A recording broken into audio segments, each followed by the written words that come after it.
Sweet potatoes are growing real well. Potatoes, some of the regular potatoes are dying back over there though. I put them in February, so maybe time to start digging them. Not too far future. You gotta wait till all the foliage dies back. It's been died back for a couple weeks or so. Like Russian sunflowers. Getting taller than me now.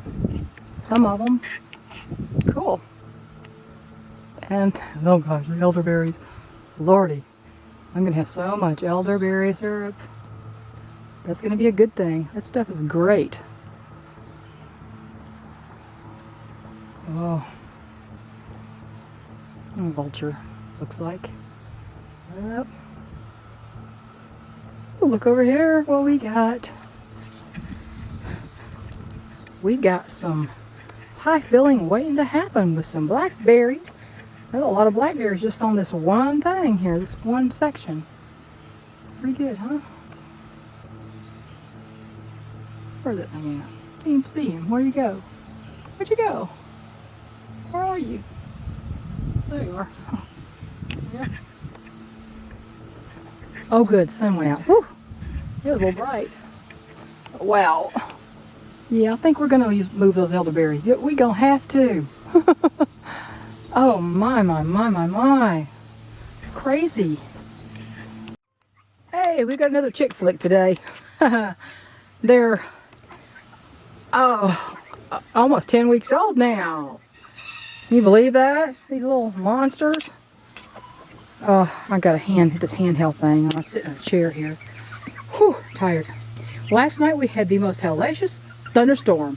I haven't seen a thunderstorm like that in years. Oh my goodness, thunder and lightning for hours and hours. And it was, I bet it scared these babies to death. They've never heard anything like it. Oh, it's crazy. But, and they're about to leave me here. Woo! Except for a little Forrest there, who can't go very far, very fast. Whoa! It's like this giant, crazy ballet of Easter eggers. It's like Swan Lake, but with Easter eggers. Oh my goodness, y'all are silly. That's crazy last night. Oh my gosh. So, but I think we're about to have a week of dry weather. Thank goodness everything has to dry up. I'm glad I put the little metal hooks to hold up the tomatoes, or they'd all be flat. We lost some limbs on trees and all kinds of stuff last night. It was insane. Woo-wee. You know, a couple things. The real estate market.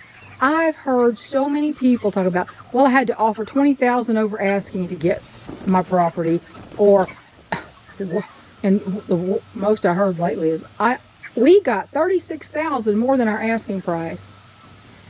I don't want to be the people who pay $36,000 more than the asking price, because that bubble is going to burst and they will be way upside down on their mortgage unless they actually had that much cash. They're going to have paid way more than it's going to be worth in 2 years. We rode out the 2008 crash on this property. We bought it in 2002. It was, well, actually it was $89,900. I didn't have the other 3 acres, the other 2 lots at the time. And I mean, the house was only like 8 years old, and it was already, all the carpets needed replacing and all the pipes leaked, and the porch roof was already semi-rotten. It was a mess. But it appraised, you know, it actually appraised for over $100,000, which is very rare. Usually an appraiser doesn't set the value at more than the sale price, in my real estate experience. But they had to, because it was very underpriced. It was an estate. And the values skyrocketed in the 2008 crash. And it was worth probably what we paid for it again. I think it had gone up to like almost $200,000. It was way back down to what we paid for it. And now, according to Zillow, this property, and they don't not taking into consideration the other 2 lots, as originally purchased with the 2 1/4 acres, they're saying this place is worth close to $250,000. And it's very tempting in a way to cash in on that. But there's a problem. you have to also buy something to go to, and that is going to be massively overpriced. Um, Honestly, these people who are buying these houses at huge percentages more than they were on the market for, they seriously need to think about staying put. If they buy it at the inflated price, they need to stay put and ride it out. And if the market tanks and their house is now worth $50,000 less than they paid, they need to sit in there and they need to sit and ride it out like we did. Eventually, it'll go back up, most likely, but you need to sit and ride it out. Normally in stocks, you buy low and sell high. Well, selling high is one thing. These people are buying high. And I just don't see it very healthy, truthfully. So here I sit. You know, if I sold this now, I would have to go so far up into Tennessee, way up into the boonies, which I don't mind. I just don't feel like moving right now. It's hard enough just to clean out the basement. I can't imagine trying to get it ready to move. It's insanity. And by the time I would be ready to sell this place, probably, it would be, it's not going to be way up in the value like that anymore. But, you got to think, your place is what it's worth to you. It's just worth what a buyer and seller agree in a contract. It's also what it's worth to you. And my husband says this feels like home to him. He's never said that about any place. So there's not a price you can put on that. Hello, little bee. Hello, little bumblebee. She's so sweet. She's a tiny little sucker. She's a tiny little girl. Oh, Mr. Magnus the Magnificent over there. He thinks he's all that in a box of Cracker Jacks. I reach for him, he'll do a little dance around my hand, and I'll snatch him up, turn him upside down, and look him in the face and say, "That's not right, that's rude." You don't do that. It's not a hormone thing with him yet. He's just being a little tyrant in training. I used to call Hector the little tyrant when he was that age. He would act just like that. Hector's a great guy now, but because he's very intelligent and he learned what not to do. I was able to teach him. But it was just boundary testing at that age. It wasn't true aggression. He just full of himself. And I watched him do some mating activity with one of the other little boys, and just the dominance thing, and also grab poor little Cricket.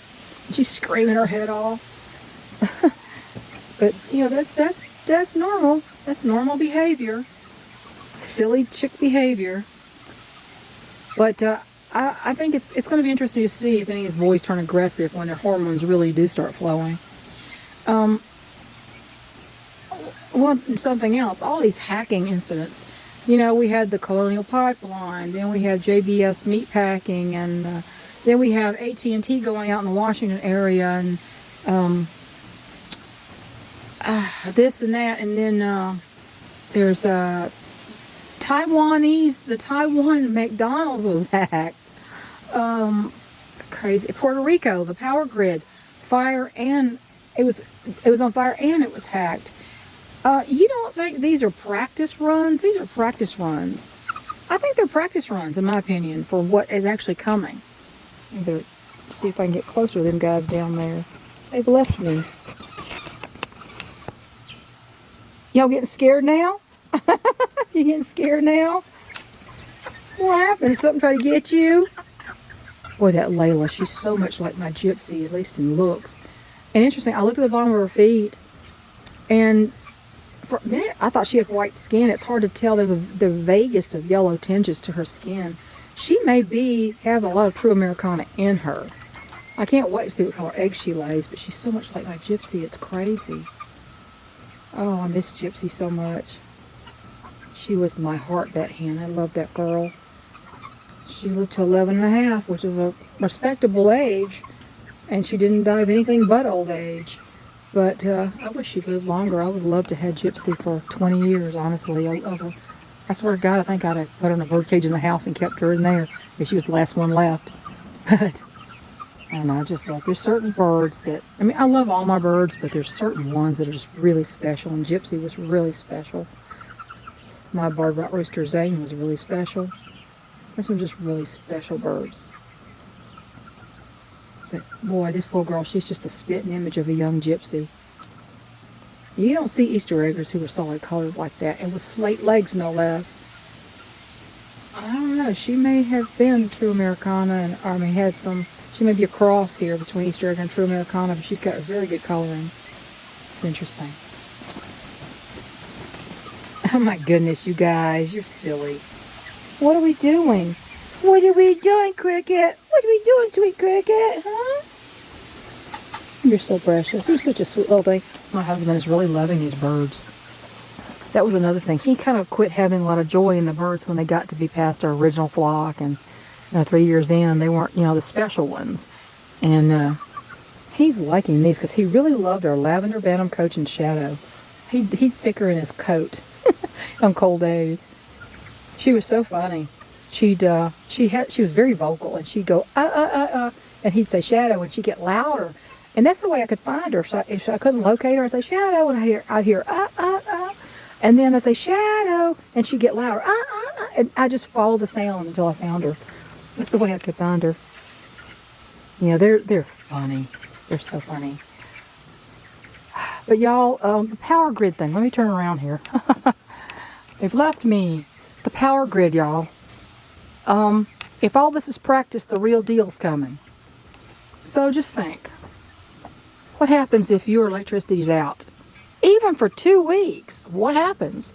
I've got a well pump that runs on electricity, obviously. Now, I have a generator that is dual fuel. It can take gas or propane. I've got some gas and I've got some propane. And if I am judicious with it, and if I'm stingy with it, I can ration that, and I can run the freezer and the well pump just in spurts to keep things going. I do have 2 solar panels with my little Kodiak generator, but they're still in the box. My husband has never managed to set them up.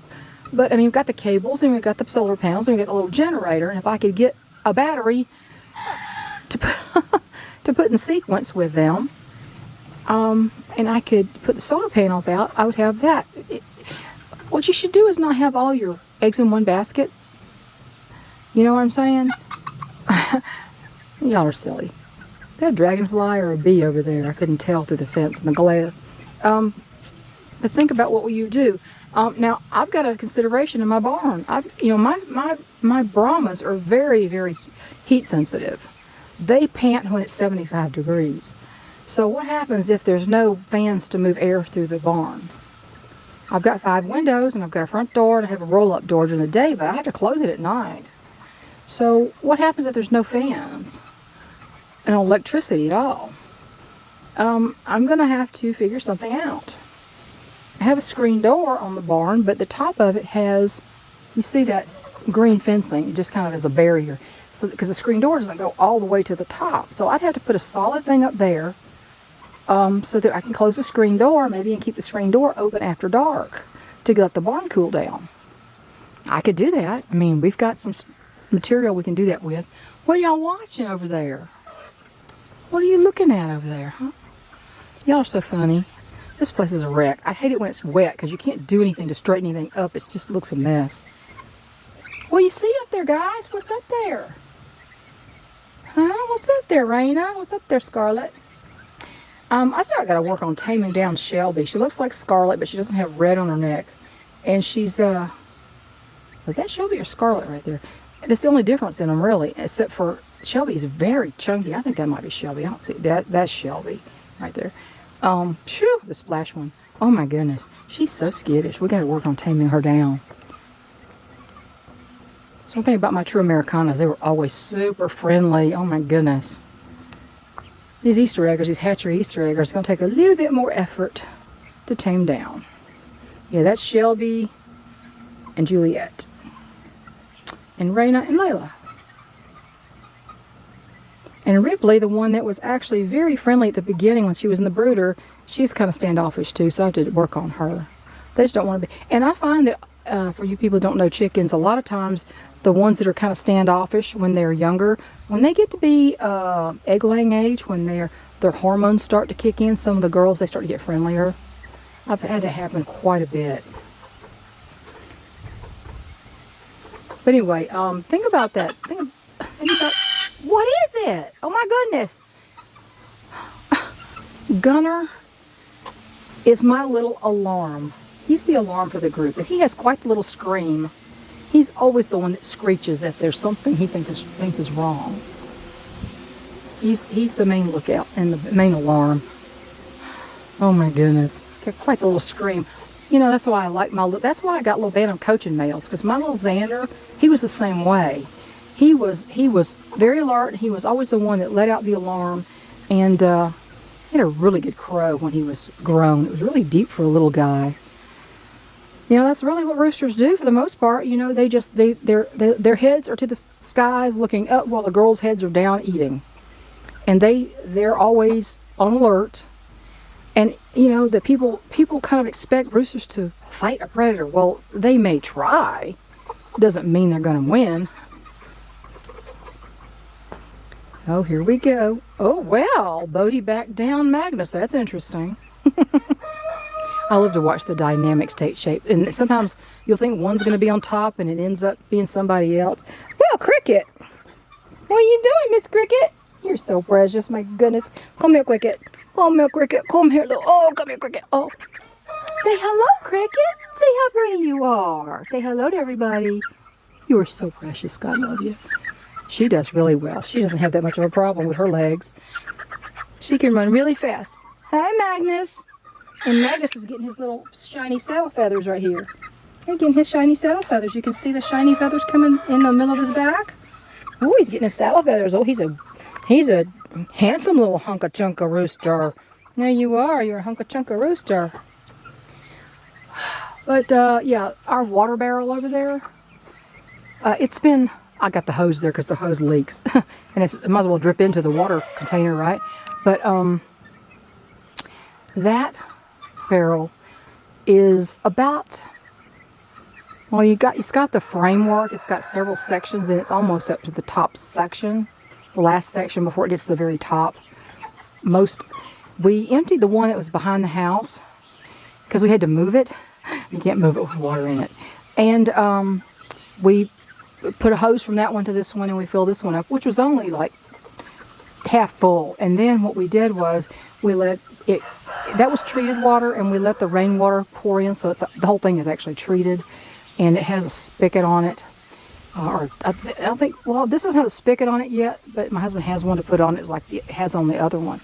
And so we let the rainwater get in. When it's full, I guess we'll just close it off, and we'll sit here for the garden and because you see where it is from the garden. It's very close. So if I actually ever have a drought, it's raining like crazy lately, I can actually run water to the garden. Are they being mean to you, Cricket? Is Magnus being mean to you? Or is he just being a boy? Did he punch you in the arm on the playground? That's what it seems like, a bunch of little kids on the playground. So I got to fill the other one up. I haven't refilled the other one yet. I need to do that. I keep telling my husband, we got to do that. He'll say, yeah. And then it doesn't get done. I said, we need to refill that. Yeah. So I thought, how many nags do I get? It's just a matter of pulling the hose all the way around the back of the house again and get on the ladder to put it up there because it's sitting on top of a workbench. What are we doing, Cricket? Are you following me? Huh, sweetie, you following me? I had to throw away them other shoes. Those shoes were so bad. Okay, guys, well, that's enough rambling. But think about what you do without any electricity. Oh, I see a cicada up there. I wish you'd come down here so I can feed you to somebody. Think about what you do without electricity for 2 weeks. Think about your animals. Think about no ice. No ice, people, no ice. Unless you have a generator or some way to keep the electricity going in your house. Now, people can live without electricity, but we're used to having ice in the summer. And most people are used to air conditioning. We are less used to we use air conditioning less than a lot of people. We have 8-foot overhangs on our house. Oh, well, one side is basically 4 feet, not 8. They did a weird, I mean, it was weird when it was constructed. But because of that and ceiling fans and our altitude, we can survive okay without our air conditioner on. It gets a little bit uncomfortable when humidity's high and when it gets up in the upper 80s, for sure, because I'm very heat sensitive. But I could survive without an AC. But without fans, that's really hard for me. Without something cold, that's really hard. So, think about no electricity for an extended period of time, because I think that's what they're gearing up to do. I think the biggest test was in Puerto Rico, because that's the U.S. territory. Like Pinball said this morning, he was talking about that, and I have to agree. I don't know. I hope it doesn't happen. I hope I'm wrong. I want to be wrong. I prefer to be wrong on things like that. And wouldn't you like me to be wrong? I would love to be wrong. So I'm going on record saying I hope I am wrong. But I think it's all these hacking incidents. Hackorama 2021 is leading up to the big one. The big hack. So we got 3 grids here. We got the east to west, and we got Texas, which is independent of the others. So think about that, people. And think about this housing market. If you do buy something, you buy it at a high price, you know it's going to fall. It's going to fall really fast. The housing bubble will burst. I don't know when it's going to go down, and you'll have a property that you paid way more than it's worth at some point. And you're going to have to decide that that's where you want to stay for the foreseeable future. Think about it. Don't just buy because, oh my gosh, don't get real estate fever, okay? That's what I want to caution you against. I wrote out 2008, and here we are still sitting here in 2021. And yeah, I could get a lot more money than I owe on this. I'd pay cash for something else if I could find something else. But the moving is just, I don't know how I could survive it. So let me let you go, and I've already been on here for 22 minutes, and that's long enough. But it looks like they're not going to do anything more interesting than dust bathe in wet dirt right now. What are you doing, girl? Bodie, you got quite the little comb on you, boy. He's got quite a big comb on him. Forrest has a beautiful comb. So does Magnus. Supposed to have 5 points on that comb. I think Bodie's is a little bit large. Well, have a great day, everybody. Have a nice weekend. I think finally we're going to dry out for a week, and I'm so happy to hear that, because we're going to have to cut the grass out here. So, bye, y'all.